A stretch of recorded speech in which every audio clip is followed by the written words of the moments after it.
Hello ladies and gentlemen, this is Nite of Misfortune bringing you another Supreme Commander 2 video. This is coming from of course, the fabled Supreme Commander 2 or Serpents of Open series. This is our league playoff. I am joined by none other than Spiff again. Thank you so much for joining me. Let's introduce the players. Who do we got up top, Spiff? Thank you, Nite. Up top, spawning in as the Teal Aeon Commander, our number 6 seed here, Rainbows and Unicorns, and she's dropping down a quick air factory, and then finishing up her eco and planning another air factory.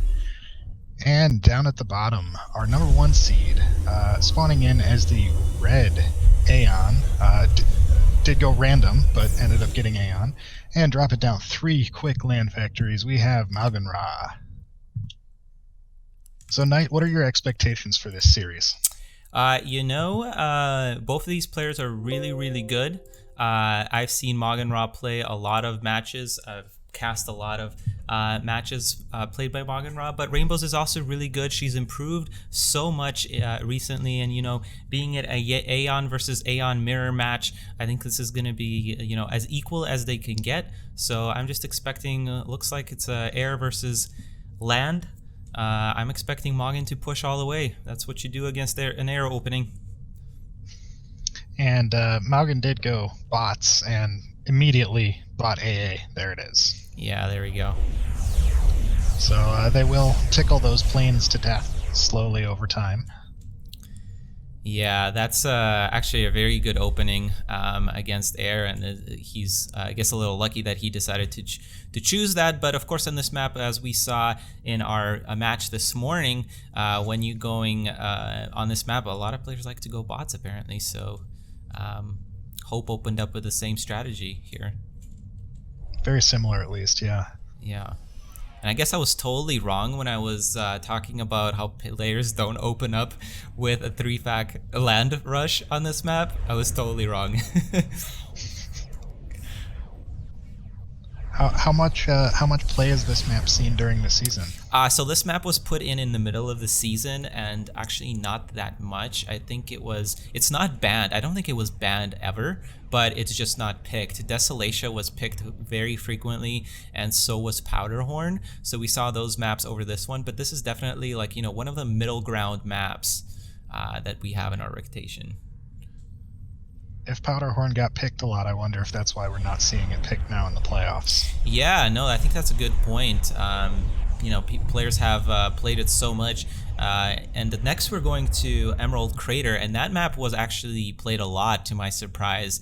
And both of these air maps are air maps, so I don't know if that's something they both were practicing, but of course Maugan is not really going air in this case, but I did see Rainbows going air in her previous matches, a couple of them. So it is certainly interesting to see what she has been working on all these matches.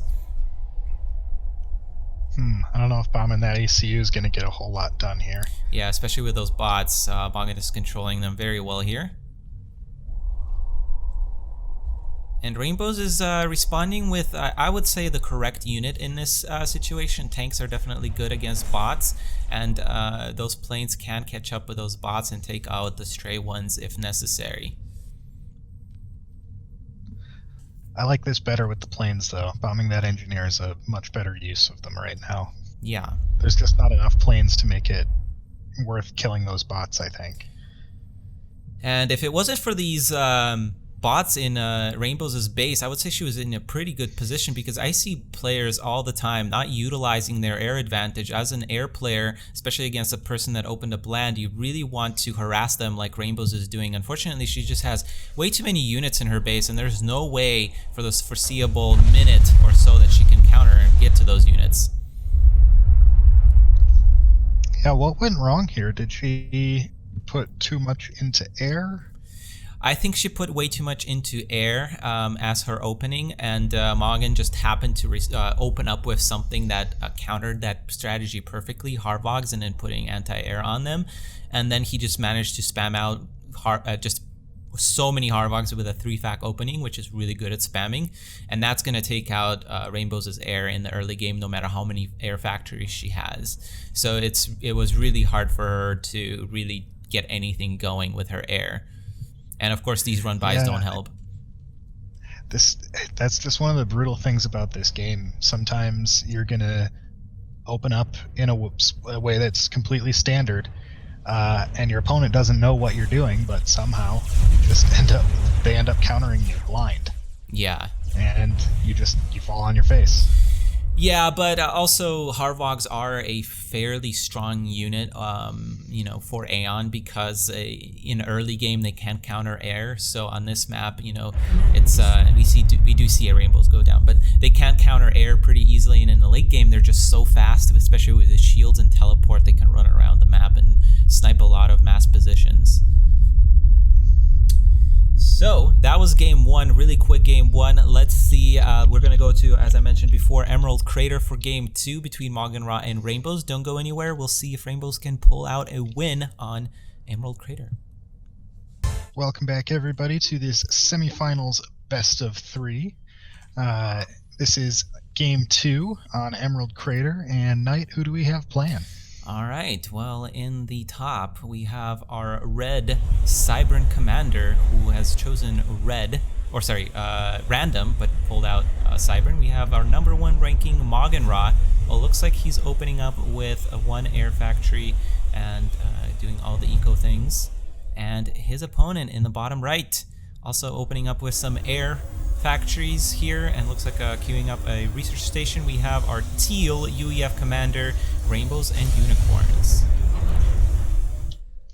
Yeah, this is definitely an air map, and this is Rainbow's pick, so we'll see how it goes. Yeah, it's very interesting. I do have to say that in matchups against Cybern versus UEF, so far, Cybern has taken all the wins. So that is going to be very difficult for Rainbows to overcome, but we shall see. Both players are opening up in air, and UEF is, of course, a little stronger than Cybern in air. Very similar builds here. One air, one research. Yeah, almost exactly the same, or is exactly the same. Wow. Pretty close, but not exactly. Yeah. Looks like engineers. Oh, yeah, so Maugan is actually opening up with some engineers. I don't remember if I've seen him do this before, but there was one other player that did this on this map, and it was very effective because you're able to just spread out all around the map, and you see him queuing up all of these mass extractors, and then his ACU is going to be pushing down the center, and that's what you got to do on this map. It's kind of a Zergy strategy, isn't it? Yeah, spread all that creep all over the map. Very Cybern strategy. So far, no other factories. Looks like both of these players are playing off one air, one research. Get that scout off, figure out what's going on, and go from there. Yeah, and Rainbow's got her scout out, and let's see if she's able to pick off this wasp, or sorry, this Gemini.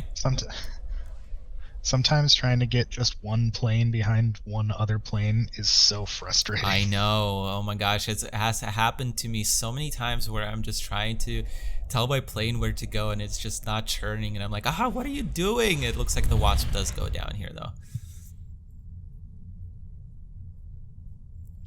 A land factory coming out from Rainbows. Yeah, and that's actually exactly what you want to do on this map. You want to go straight towards the center with your commander and start spreading out with your engineers off to the side. And both of these players, oh my goodness, they're doing exactly the same thing. Rainbows has gotten a couple of engineers as well. I'm not sure if this is in response to what Maugan has done, but basically the exact same thing here. P Shield's coming out, by the way. That's a pretty strong unit. Interesting that that's the very first unit we see produced, though. Yeah, and unfortunately, Maugan was just scouting at exactly the time that it came out of the line there, and he's going to know that that's coming. So let's see how he responds here. It looks like he's throwing down another air factory, and he's going to throw down a radar. Not a bad response. And a land factory over on the left. And that's going to take a minute to come up, though, because it's queued up after the mass. Yeah, and like this is a very fast spread from MauganRa because he was able to capture all these mass points very, very quickly.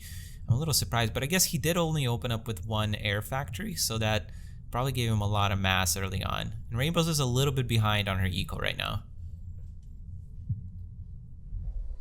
And still only producing P fields out of this land factory. Yeah, I'm not really sure what the strategy is with that. Maugan is going to scout through that again, so he's going to see exactly what is happening. Another air factory going to be queued up for Rainbows, so she knows exactly, or I mean, she's kind of responding exactly the way you're supposed to against Maugan Ra here. But Maugan Ra doesn't have that many planes right now. He doesn't. I don't think he stopped producing them. Rainbow's actually doing a really good job scouting as well. So I think his plan here is to switch to land. No, he's still making air. He just stopped for a minute, I think. Yeah, and he's putting down a third air factory over on the right, but he is getting his first land factory over on the left. So far, neither player has chosen to go down the center, and a fourth air factory. Wow. Rainbows needs to keep going with her engineers. She has some idle engineers going. Breaking Steel's heart. Yeah. And she didn't even reclaim that mass. That yummy mass, man.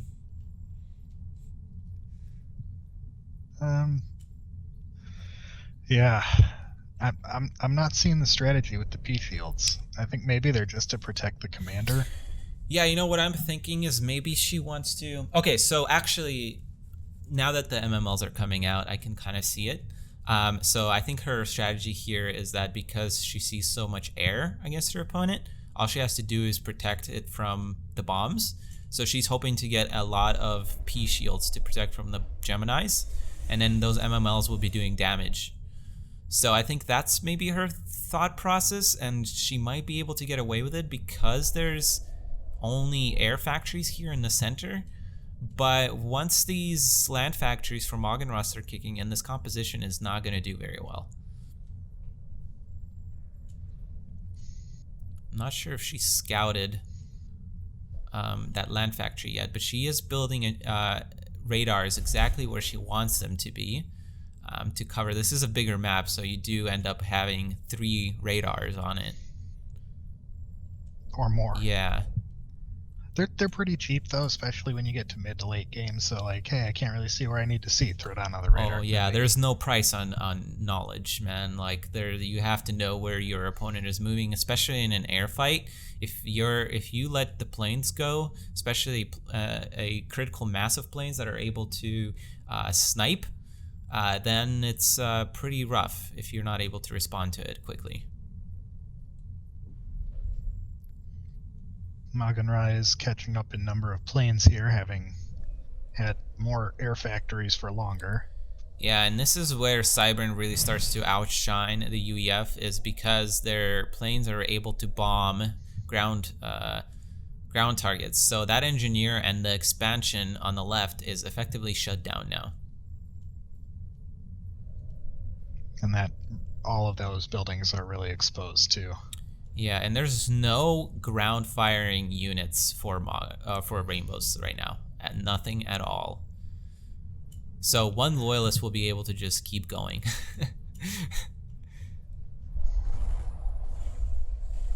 Oof, oh. Not enough peace shields there.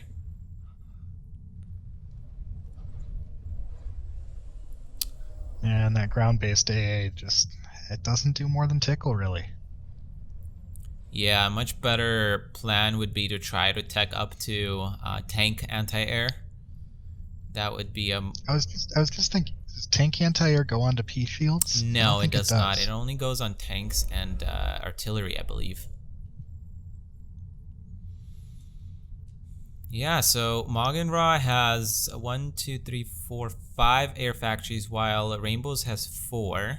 She did manage to get out a research station though, and this is not a really good place for Maugan Ra to engage, and especially since Rainbows has shields on her units, this might be very, very short work actually for Rainbows.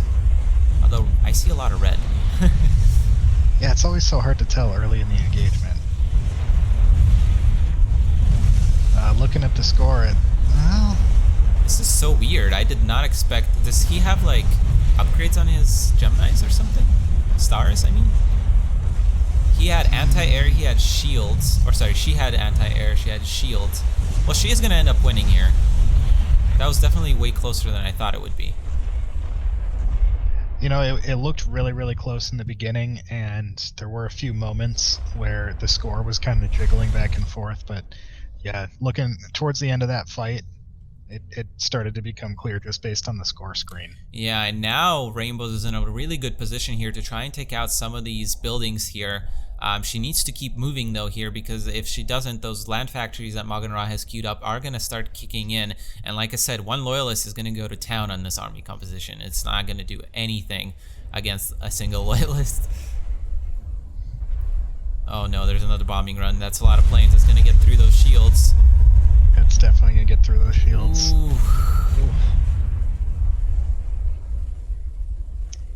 This does give Rainbows a great engagement, though. Yeah, Maugan Ra is on the back foot. He's going to end up losing a lot of air, and this is very, very good for Rainbows because Maugan Ra has expended so much mass on those air factories. What is Rainbows doing on the back end here? She's popping down more air, which is technically correct, but I just would love to see a little bit of a better composition here. Not sure what those two lone missile launchers doing over there on the right. We do see loyalists coming out on the left. Yeah. Oh man. Yeah, Rainbows just needs more stuff that shoots down. Yeah. She needs to start building bombers or gunships. Gunships versus a Cybran. Yeah, I wouldn't go there. That's true. Unless she gets ACs, but at this point I think it's pretty far. So I think Maugan Ra clearly won the left. Rainbows is in a good position to win the right-hand side with that land factory coming down and that mobile missile launcher. And you're totally right, when we were casting that Station Zeta, you pointed out that that factory was able to get all the mass extractors. I had no idea that there was so much range on these. That's crazy. The stationary missile launcher. Yeah, they have quite a bit of reach to them. That's insane. I mean, the thing is, they're easily countered. Yeah, like they're not going to do as much work as MMO. A factory shield will block them. Look at this. Rainbows is doing a really good job. She's making Steel proud here, reclaiming all the mass. And let's see what his Maugan is doing. He has plowed down one more research generator himself. Actually, two more research generators. Looks like Rainbows is still on two. Kind of seems like Rainbows has given up on the left side. Yeah, well, she has a little bit of time before those loyalists make their way to her main base, and she's amassing quite a bit of bombers here. Maugan is not able to break through those shields anymore, and he still doesn't have shields on his air, so this will continue to be a fight in UEF's favor, but now there is an adapters coming out, so that is going to be very, very good for Maugan. I still think Rainbows needs to break these bombers off and defend the left. Yeah, she can definitely get some free kills there, but she's focusing so much on those that mass on the left, or sorry, the right rather. She's bought herself a lot of time on the right, and she doesn't have as much time on the left. I think she needs to refocus. Yeah, and look, But I mean, that's just me. Maybe she knows something. No, she's better I than definitely me, so. agree with you.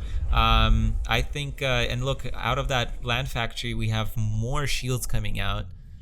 It's going to be very difficult once this land starts kicking in. Mass extractor goes down on the left, and the bombers are making their way over there, so that's going to be good. Let's see if she can split target fire. She's not even going to fire once here. That's unfortunate.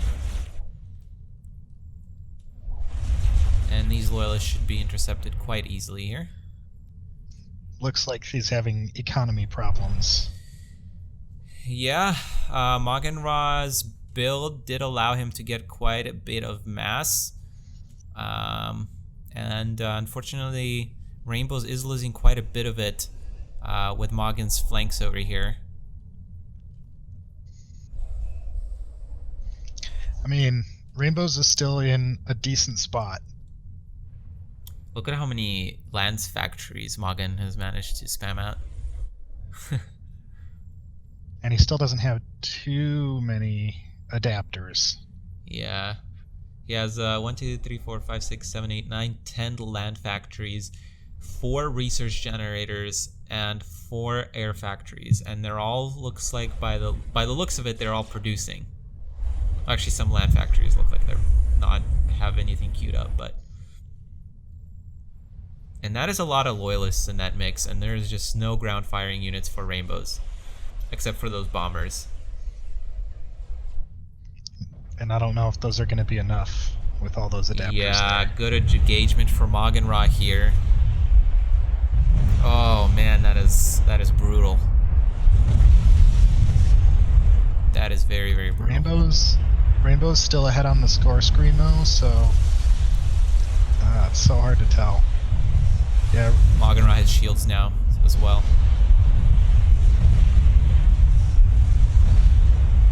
Those bombers going to town. Maugan Ra catching up on score now. It looks like the air fight is also won by Maugan Ra. The land fight is most definitely going to be won by Maugan Ra as well. And yeah, and that's I've been talking about this for a really long time. The composition from UEF. You have to have ground firing units, or else it's pretty easy to counter.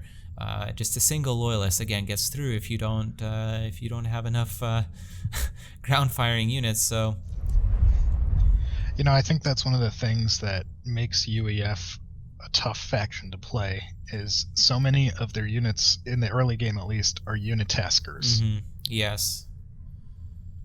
Yeah, and it's so hard to get a composition right. Even I mean, we don't know the good composition, and I would say that I seldomly see a great composition from UEF, but also UEF doesn't get played that much, so you know it's definitely an interesting phenomena there. That radar gets overkilled as well. We've seen that a few times in the semi so far. Players hate radars, man. What the heck? Radars hate this one simple trick.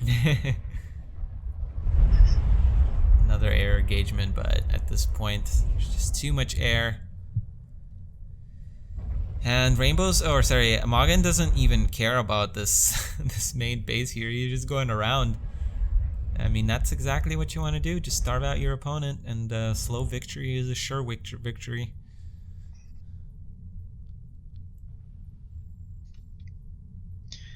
Yeah, those small gains. Yeah, small but steady. Jump jets now. Oh gosh, yeah. I mean, he has a bunch of research by now. Oh, but now there's no control there. Oh, there's mass guns. Wow, those loyals get evaporated. Interesting. Looks like there's a snipe attempt. Yeah, those mass guns are very much like a last-ditch kind of thing. Well, Rainbows might actually be able to survive here if she gets under those P shields, but she's not really doing a good job doing so. There we go. Maugan Ra is going to pull back. All the research went in, but all that research went into mass guns instead of hunker. Yeah, I think it's only prolonging the inevitable at this point, because all Maugan needs to do is get, you know, either artillery or megaliths and. Wow, what happened there? Unit detonation. Really? Takes out. Wow. The entire army. Yep. Jump jet unit detonation. Flying bombs. Well, that was a good series of games. I think we saw some good air strategies from both players on both maps. So I think it's a really good replay to watch and a really good match from both players. Spiff, that was a pretty quick semifinal, but do you have any thoughts or anything about this series? Good games, and I can't wait to see more as the playoffs continue. Yeah, for sure. So we have just one more match left. That is going to be next weekend, hopefully, where we're going to see Maugan face up from the winner from the lower bracket, who I will not mention who won because I think that was just a phenomenal series of games, and I'm sure Spiffy would agree. I think you guys should watch Absolutely. it. Those replays are on my YouTube right now, so go ahead and check those out. And me and hopefully Spiff will join me next weekend to cast this last match for the league season 1. Thank you everybody for watching, and we will see you very, very soon.